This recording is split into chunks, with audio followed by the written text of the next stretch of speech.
Good evening Manjit, कैसे हो? प्रणाम भैया, मैं अच्छा हूँ और सबको मेरा प्रणाम। कहाँ के रहने वाले हो? मैं शाहजहानपुर यूपी से रहने वाला हूँ। और शाहजहाँ यूपी में कहाँ? ये यूपी में लखनऊ के पास पड़ता है, शाहजहानपुर जिला। तो शहीदों की नगरी है, जहाँ से राजपाल यादव जी हैं, वहीं से मैं हूँ। कहाँ? गांव का नाम क्या है? गांव है हमारा बिलंदपुर गद्दीपुर। क्या वहाँ क्या करते थे? हमारा फैमिली बस किसान है और थोड़ा बहुत पॉलिटिक्स से है जी। क्या नाम पापा का? श्री महेंद्र सिंह। क्या करते हैं वो किसानी खेती करवाते हैं। कितने भाई बहन हो आप? हम 4 भाई हैं, 2 बहन हैं। तो कितना तक आपने पढ़ाई किया, कहाँ से किया? मैंने शाहजहानपुर से पढ़ाई किया है इंटर तक, उसके बाद मैंने बरेली से किया, बीए फाइनल किया है।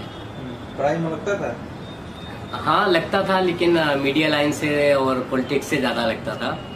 तो मैं एक अखबार में रिपोर्टर भी रहा, फिर उसका ब्यूरो चीफ भी रहा, फिर एक अन्ना हजारे जी की पार्टी थी, उससे जिलाध्यक्ष भी रहा जी।